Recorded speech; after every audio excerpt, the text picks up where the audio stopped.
사랑의 하나님, 오늘 우리 무진교회 지체들의 마음과 뜻과 열심을 모아 하나님께 예배 드리오니 주님 홀로 받아 주시옵소서.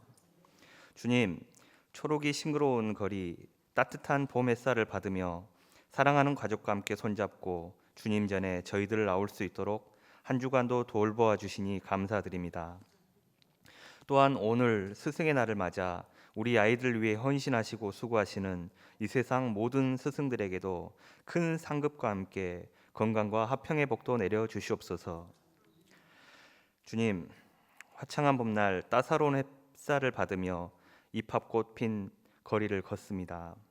화창한 봄날과는 다르게 무거운 마음속으로 불안감과 공포가 엄습해 옵니다. 42년 전 광주 학살자 전두환은 한마디 사과도 없고 단죄도 받지 않고 죽었습니다. 독재자 살인마 전두환의 죽음은 현 시점의 다른 권력과 불통, 독재로 살아난 것 같습니다. 전두환의 통치가 잘 된 것이라고 이야기하는 자들이 잡은 정권, 총칼로 위협하던 군인들의 뒤를 이어 독점적 기소 수사권으로 검사들이 장악하게 될 세상, 반지성주의 몰이를 통한 다양성의 파괴와 공포 정치, 빠른 고도 성장을 위한 자연 파괴와 기본권의 말살, 재벌들에 대한 특혜, 자유를 빙자한 민영화와 국가 책무의 회피, 또한 힘 있는 자들만의 자유, 주변 강국에 의한 신사대 외교, 한민족의 긴장감 조성, 동서남북으로 이질감을 넘어선 혐오감 가득하게 될 것만 같은 세상, 주님, 심히 두렵고 무섭습니다. 주님, 80년 5월만큼이나 어려운 2022년 5월 대한민국입니다. 80년 5월을 기억하게 하시옵소서. 독재자의 총칼 앞에 민주시민의 십자가를 지고 도청으로 오르던 광주 민중들의 마음을 다시 부활시켜 주시옵소서. 어렵고 힘든 상황이 오더라도 그 시절 광주 민중처럼 서로 연대하며 잘 이겨내도록 도와주시옵소서. 80년 5월 불의에 한가하던 강신석 목사님을 비롯한 광주 무진교회 믿음의 선배들을 기억합니다. 그들의 희생이 헛되지 않게 정의롭고 공의로운 하나님 나라를 만들기 위해 저희들도 깨어있는 성도들 될 수 있게 하여 주시옵소서. 서로 더욱 신뢰하며 사랑하는 무진 공동체 되게 하여 주시옵소서. 주 예수를 믿는 저희들이 각자의 삶 속에서 독선과 욕심을 버리고 매일매일 삶 속에서 나의 십자가를 지고 살아갈 수 있는 우리들 되게 하여 주시옵소서. 매일 자신의 몸과 마음과 삶을 산 제물로 바치듯 경건하고 낮아지는 삶을 살아가게 인도하여 주시옵소서. 이로 인해 우리 기독교인들의 삶, 일터, 모든 것에서 아주 작은 독선, 아집, 욕심이 자리 잡지 못하게 하옵소서. 주님, 무진교회를 위해 기도드립니다. 2년이 넘는 코로나로 인해 몸과 마음이 약해진 성도들이 있습니다. 생업에 지장이 있는 성도들이 있습니다. 주님, 이들을 위로해 주시고 다시 몸과 마음이 강건하게 하여 주시고 믿음도 다시 강해지도록 도와주시옵소서. 코로나로 인해 진행되지 못한 교회 내 소모임도 잘 이루어지고 그 속에서 더 깊이 연대하며 서로의 사랑을 또 신앙을 성장시키도록 도와주시옵소서. 여러 가지 어려운 문제로 부교육자 없는 상황에서 교회 학교 예배도 다시 시작됩니다.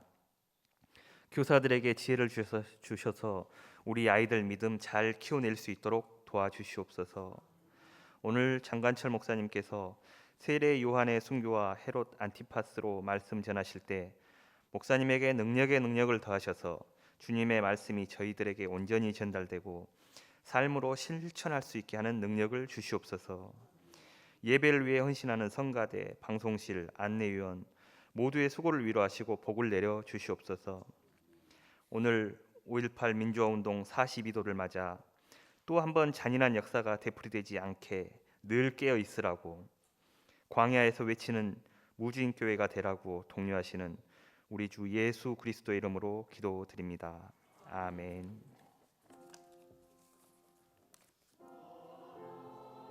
하나님 말씀입니다. 마태복음 14장입니다.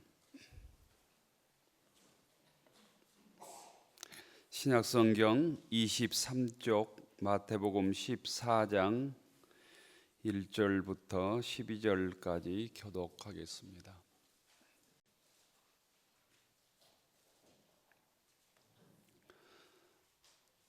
마태복음 14장 1절부터 12절까지 교독합니다. 그때 분봉왕 헤롯이 예수의 소문을 듣고 그 신하들에게 이르되 이는 세례 요한이라 그가 죽은 자 가운데서 살아났으니 그러므로 이런 능력이 그 속에서 역사하는도다 하더라. 전에 헤롯이 그 동생 빌립의 아내 헤로디아의 일로 요한을 잡아 결박하여 옥에 가두었으니 이는 요한이 헤롯에게 말하되 당신이 그 여자를 차지한 것이 옳지 않다 하였습니다. 헤롯이 요한을 죽이려 하되 무리가 그를 선지자로 여김으로 그들을 두려워하더니 마침 헤롯의 생일이 되어 헤로디아의 딸이 연석 가운데서 춤을 추어 헤롯을 기쁘게 하니 헤롯이 맹세로 그에게 무엇이든지 달라는 대로 주겠다고 약속하거늘 그가 제 어머니의 시킴을 듣고 이르되 세례 요한의 머리를 소관에 얹어 여기서 내게 주소서 하니 왕이 근심하나 자기가 맹세한 것과 그 함께 앉은 사람들 때문에 주라 명하고 사람을 보내어 옥에서 요한의 목을 베어 그 머리를 소반에 얹어서 그 소녀에게 주니 그가 자기 어머니에게로 가져가니라. 요한의 제자들이 와서 시체를 가져다가 장사고 가서 예수께 아뢰니라. 아멘. 신약 성경에 보면 헤롯이라고 하는 이름이 여러 번 나오죠. 헤롯이 죽었다는 말이 나오는데 그 뒤에 성경 읽어보면 또 헤롯이라는 말이 나옵니다. 그래서 성경 읽다 보면 혼란스럽고 또 성경이 어려운지도 모르겠습니다. 예수님께서 태어날 때 예수님께 경배하겠다고 거짓말을 동방 박사들에게 얘기한 헤롯이 있잖아요. 그 헤롯을 일반적으로는 헤롯 1세, 헤롯 대왕이라고 부릅니다. 예수님께 태어났을 때 예수님을 죽이려고 작정했던 장본인입니다. 이 헤롯 대왕은 10명의 아내와 많은 자녀들을 두었는데 그 중에서도 유명한 세 아들이 성경에 나옵니다. 그 헤롯 안티파스, 헤롯 빌립 2세, 아켈라우가 그들인데 그들의 이름을 성경에 기록할 때 정확하게 기록하면 이 혼란이 없는데 그렇게 기록하지 않고 대부분 헤롯이라고 기록을 했습니다. 그러니까 성경에 아버지의 이름도 헤롯이고 아들의 이름도 헤롯으로 이렇게 나오는 거죠. 그래서 성경을 읽고 잘 이해하고 은혜 받는다고 하는 것이 결코 쉬운 일이 아닙니다. 예수님께서 복음을 전할 때 이스라엘은 로마 제국의 통치를 받고 있었습니다. 로마 제국은 이 헤롯 1세, 헤롯 대왕이 죽자 팔레스타인을 4개로 쪼갭니다. 4개로 쪼개서 통치하는데 헤롯 대왕의 세 아들이 곧 세 지역을 통치합니다. 헤롯 안티파스, 헤롯 빌립 2세, 아켈라 왕이 분봉왕이 되어서 분할 통치하게 됩니다. 유럽의 중세시대 영주 개념과 비슷한 개념입니다. 헤롯 빌립 2세는 갈릴리 동북부를 통치합니다. 헤롯 아켈라오라는 사람은 유대와 사마리아 지역을 통치합니다. 그런데 아켈라오에 대한 백성들의 불평이 극에 달하자 로마 황제 아우구스투스, 옥타비아누스죠. 아우구스투스가 아켈라오를 추방하고 로마의 총독을 직접 파견합니다. 직접 직할 통치를 하는 것이죠. 이 총독이 예수님을 십자가에 매달도록 온도한 폰티우스 빌라투스입니다. 곧 성경에 나오는 빌라도입니다. 오늘 성경에 나오는 이 분봉왕 헤롯은 정확한 명칭이 헤롯 안티파스입니다. 이 갈릴리와 베레아 지방을 통치했던 분봉왕이었습니다. 이 분봉왕 헤롯 안티파스는 곧 헤롯 아켈라오의 친동생입니다. 분봉왕이라는 것은 4분의 1의 통치자라는 의미입니다. 예수님께서는 헤롯 안티파스의 교활함을 지칭해서 누가복음 13장에 보면 이 헤롯 분봉왕을 여우라고 표현했습니다. 주님께서 죽으시기 전날 예수님을 심문했던 왕도 이 헤롯 안티파스입니다. 오늘 성경 본문은 헤롯 안티파스가 세례 요한을 붙잡아 처형시킨 후에 벌어진 일들을 기록합니다. 이스라엘 이 백성들에게 그 당시에 제일 큰 화제거리는 단연 예수님에 관한 소문이었습니다. 헤롯 안티파스는 예수님의 행적을 계속 추적하고 있었습니다. 예수님에 대한 소문을 들으면 들을수록 헤롯 안티파스는 불안해졌습니다. 헤롯 안티파스가 예수님에 대한 소문을 듣고 왜 불안해했겠습니까? 오늘 1절에 보면 이렇게 되어 있습니다. 그때 분봉왕 헤롯이 예수의 소문을 듣고 그 신하들에게 이르되 이는 세례 요한이라. 그가 죽은 자 가운데서 살아났으니 그러므로 이런 능력이 그 속에서 역사한다 하더라. 헤롯 안티파스는 불과 얼마 전에 세례 요한을 목베어 죽였습니다. 헤롯이 세례 요한을 죽이는 아주 이유는 간단했습니다. 자신의 죄악을 지적하고 회개를 촉구했기 때문입니다. 헤롯 안티파스 눈에 가시 같았던 세례 요한을 죽이고 한동안 편히 지냈을 것입니다. 그런데 얼마 못 가서 세례 요한과 똑같이 회개를 외치는 예수의 소문을 듣게 되는 것이죠. 그런데 예수는 한술 더 떠서 놀라운 이적까지 행사하며 수많은 사람들을 모으고 있었습니다. 지금으로 얘기하면 가장 핫한 인물이 된 것이죠.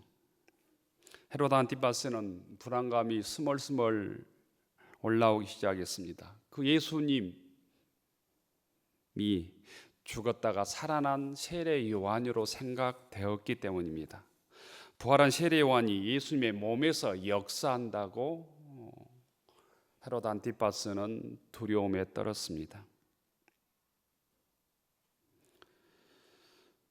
오늘 성경 3절과 4절에 보면 헤롯 안티파스가 세례 요한을 옥에 가둔 이유를 이렇게 설명하고 있습니다. 전에 헤롯이 그 동생 빌립의 아내 헤로디아의 일로 요한을 잡아 결박하여 옥에 가두었으니 이는 요한이 세례 요한에게 말하되 요한이 헤롯에게 말하되 당신이 그 여자를 차지한 것이 옳지 않다 하였음이라. 세례 요한은 갈릴리의 분봉왕으로 있는 헤롯 왕, 이 헤롯 안티파스의 부정한 사생활을 미연전에서 꾸짖고 회개하라고 외쳤습니다. 헤롯 안티파스는 정치적으로 독재자였고 도덕적으로 몹시 파렴치한 인간이었습니다. 그는 본처를 내쫓고 이복 형제의 아내이자 그의 조카이기도 한 헤로디아를 아내로 취했습니다. 이스라엘 율법에 의하면 형제처를 빼앗는 자는 여호와의 용서를 받을 수 없게 율법이 되어 있습니다. 세례 요한은 이러한 헤롯 안티파스의 죄악을 꾸짖고 회개를 촉구한 것이죠. 헤롯 안티파스는 회개는커녕 세례 요한을 체포해서 감옥에 가두었습니다. 세례 요한을 곧바로 죽이고 싶었지만 백성들의 소동이 두려워서 세례 요한을 죽이지는 못했습니다. 그러던 중에 헤롯 왕의 생일 잔치가 열렸습니다. 지역의 많은 지도자들이 생일 잔치에 초대되었습니다.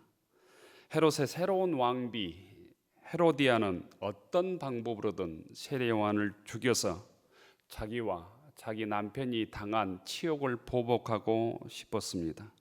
그리고 자신의 추악한 죄악을 덮고 싶었습니다. 헤로디아는 헤롯의 잔치날을 이용해서 자신의 딸 살로메입니다. 살로메를 연회장에 들여보내서 춤추게 합니다. 살로메의 관능적인 춤에 빠진 헤롯 안티파스는 그에게 원하는 것을 다 들어주겠다고 약속을 하죠. 어머니와 상의한 후에 헤로디아의 딸 이 살로메는 왕에게 세례 요한의 목을 서반에 담아 나에게 줄 것을 요구합니다. 헤롯 안티파스는 살로메의 요구에 근심합니다. 세례 요한의 목을 베면 백성들의 소요가 두려웠기 때문이죠. 그러나 왕의 권위도 무시할 수 없었습니다. 소위 왕의 권위로 맹세한 것을 다시 거두어 드릴 수가 없었던 것입니다.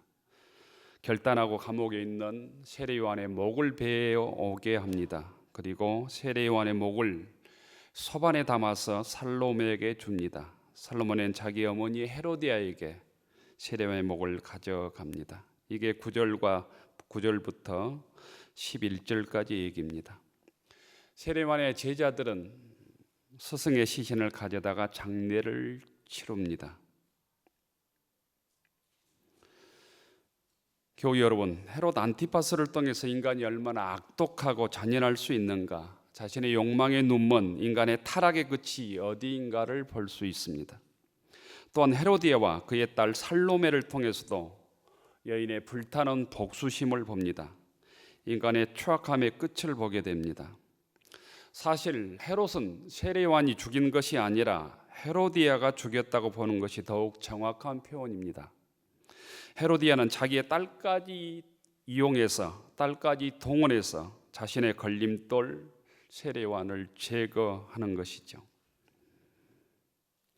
이 사건을 통해서 헤롯 안티파스는 순간적인 쾌락을 위해 부도덕한 삶을 선택한 사람이었음을 알게 됩니다.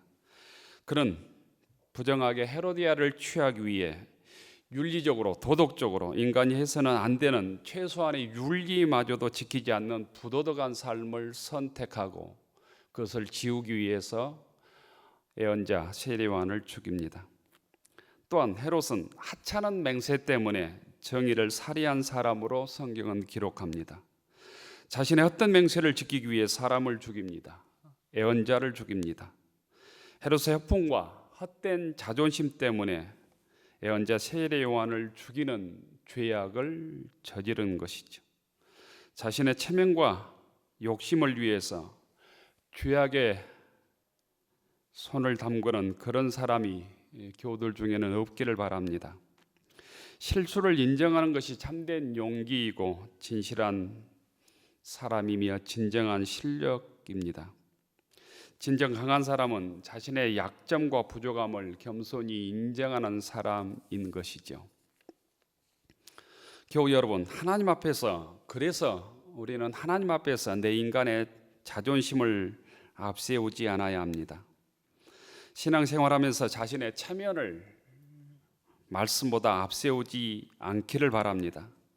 자신의 체면이나 자신의 주장을 교회 유익보다, 목회자의 생각보다 앞세울 때 곧 시험에 넘어지게 됩니다. 헤롯 안티파스의 유혹에 넘어지게 된다는 거예요.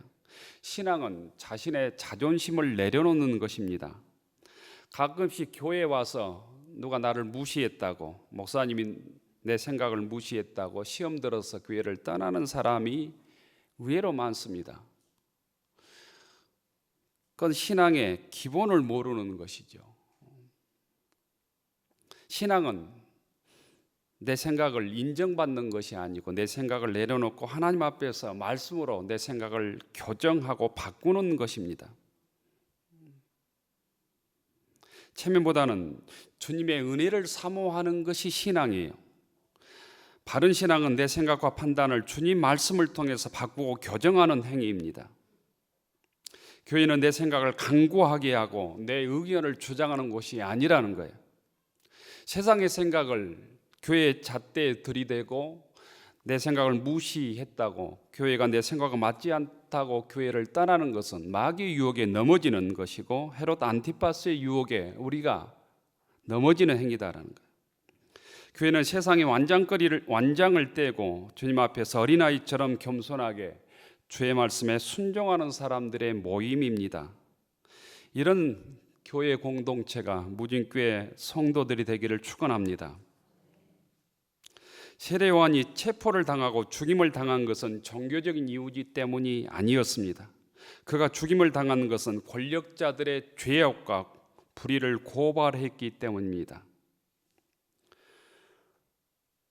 우리가 오늘 살아가고 경험하고 있는 사회, 이 약육강식의 사회, 적자 생존의 사회, 경쟁 만능의 사회, 자본과 만몬이 지배한 사회, 차별과 배제와 배타적인 사회, 젊은이들이 절망하는 사회, 탐욕과 욕망만이 넘실거리는 사회가 된 것은 저희들이 세례요한처럼 하나님의 뜻을 외치기보다는 하나님의 정의에 침묵하고 세상 만몬의 유혹에 무릎 꿇고 동조했기 때문이 아닌가 반성하고 돌아봐야 합니다. 이 땅에 많은 교회가 사람들의 탐욕을 채우는 데 앞장서 왔습니다. 이런 탐욕을 채워주는 대가로 교회는 대형화되었습니다. 우후죽순처럼 대형 교회가 생겨났습니다. 하지만 이제는 세상으로부터 그런 대형 교회가 손가락질을 받고 버림받고 있는 현실에 처해 있습니다. 세례 요한의 길보다는 헤롯 안티파스의 길을 선택한 교회의 자화상인 것이죠. 예수님이 살던 시대는 세례 요한뿐 아니라 예수님까지도 십자가에 처형하는 불의한 시대였습니다. 세례 요한의 순교를 통해서 우리가 들어야 되는 주님의 음성은 그럼에도 불구하고 예수님까지 십자가에 죽이는 사회 현실에도 불구하고 주의 백성들이라면 하나님의 말씀을 붙들어야 된다는 거예요. 주의 정의의 편에 서야 된다는 것입니다. 하나님의 진리의 편에 서서 말씀을 붙들 때만이 그때 죽임을 당한 것 같지만 다시 생명의 부활로 죽임을 이기시고 부활하신 주님처럼 승리할 것을 믿는 믿음, 이게 신앙인의 바른 신앙이라고 하는 사실을 우리가 다시 되새겨야 합니다. 오늘 성경 말씀을 묵상하고 준비하며 자주 들었던 생각은 헤롯 안티파스는 1980년 5.18에 광주 시민을 학살했던 전두환의 모습과 많이 닮아 있다는 생각입니다.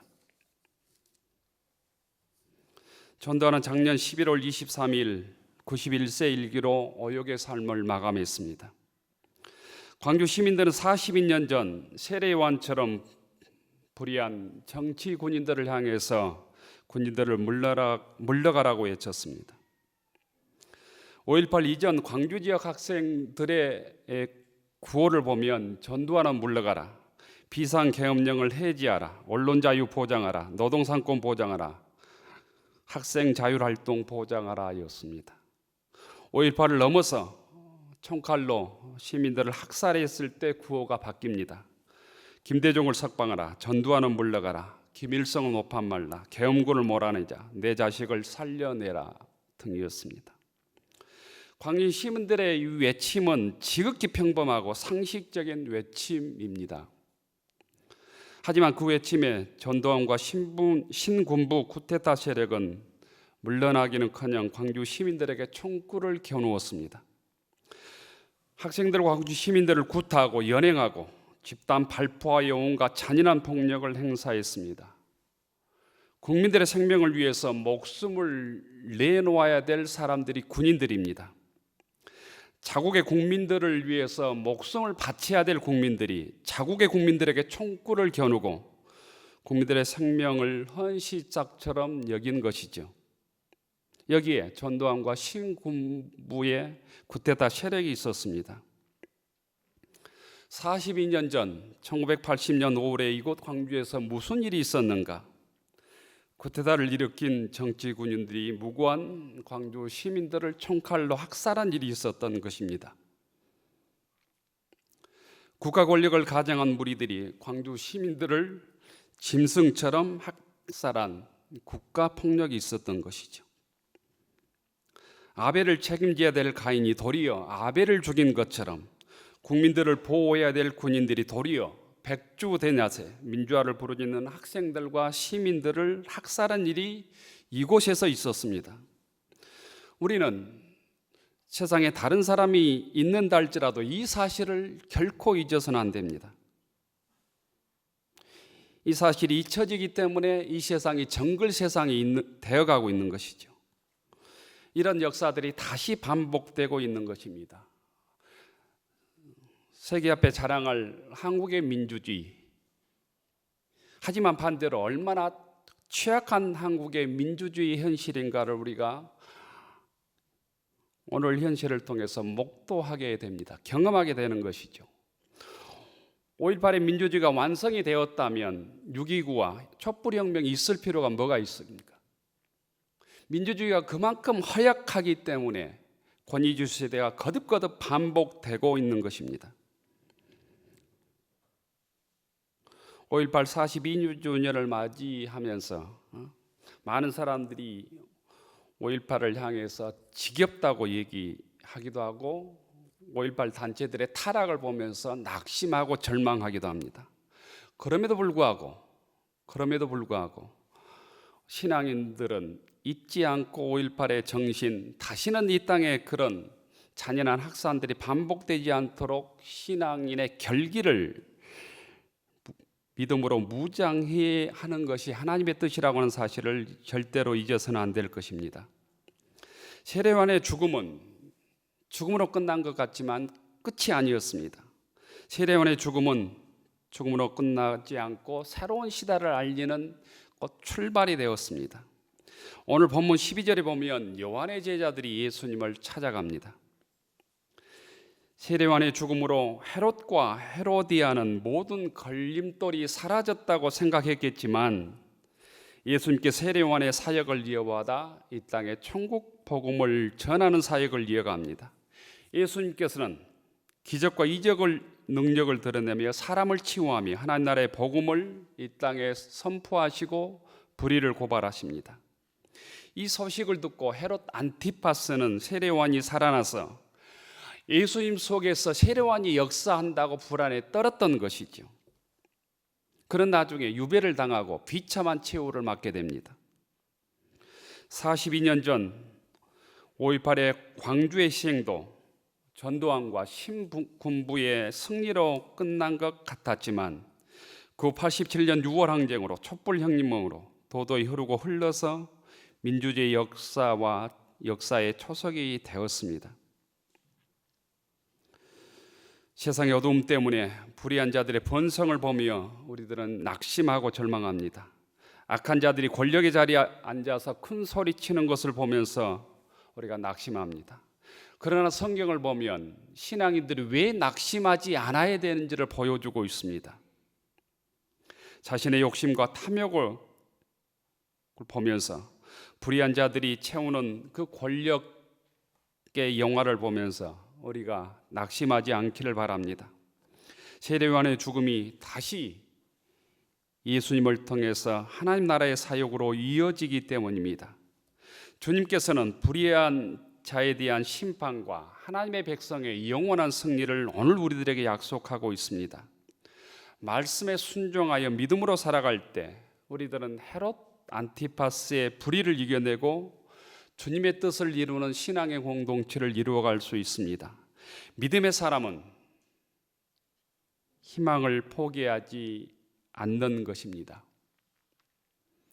초대교인들은 300년 동안 끊임없이 주일마다 부활하신 예수, 십자가에 처형당하신 예수를 기억하고 다시 거듭 주님의 말씀을 잊고 반복했기 때문에 거대한 로마 제국을 물리칠 수 있었던 것이죠. 어둠이 가득한 시대, 불의한 자들이 큰 소리를 치는 시대에 우리가 어떻게 살아야 될지 오늘 말씀을 붙들어야 합니다. 불의와 불평등으로 인하여 염려가 가득한 세상에서 오늘 주님의 말씀을 붙들 수 있기를 바랍니다. 세례요한의 죽음은 세례요한의 죽음으로 끝나지 않고 다시 주님께서 그 신앙을, 그 말씀을, 애언자의 선포를 부활시켜서 하나님의 진리를 선포하고 하나님의 나라를 이루어 가시고 계십니다. 그 예수님이 우리의 그리스도이시고 주님이십니다. 오늘도 우리를 통해서 주님의 말씀이, 주의 정의가, 주의 진리가 이 땅에서 선포되고 이루어지도록 믿음으로 결단하는 믿음의 교우들이 되기를 축원합니다. 자비하신 하나님, 헤롯과 같은 불의한 자들이 이 땅에서 큰 영화를 누린다 할지라도 낙심하지 않게 하소서. 악한 세상에서도 불의를 고발하며 회개를 촉구했던 세례요한의 예언자적 신앙을 배우게 하시고 담대하게 하나님 나라의 복음을 선포하는 죄의 제자로 살아가게 하옵소서. 42년이 흘렸지만 지금까지도 치유되지 않는 아픔을 안고 살아가는 5.18 유가족들과 부상자들과 5.18에 고통당한 분들을 위로하여 주시고 주의 평화와 치유의 은총을 내려 주시옵소서. 주님, 인민족과 저희들에게 평화와 자비를 베풀어 주옵소서. 예수님 이름으로 기도 올리옵나이다. 아멘. 하늘 우러러 축원하옵나니 이제는 우리를 구원해 주신 예수님의 은혜와 우리를 사랑하시는 하나님의 그 크신 사랑하심과 척박하고 질곡의 역사 속에서도 진리가 승리하도록 우리와 함께 하시는 성령님의 감동과 마위로 교통하심이 5.18 42주년 기념주의를 맞이하여 세례요한처럼 정의의 사도로, 예수님처럼 복음의 사역자로, 이 땅에서 평화의 사도로 살아가기로 다짐하는 교우들 머리 위에, 우리의 가정과 일터위 위에, 우리의 자녀들 위에 이제로부터 영원까지 함께하여 주시기를 간절히 축원하옵나이다. 아멘.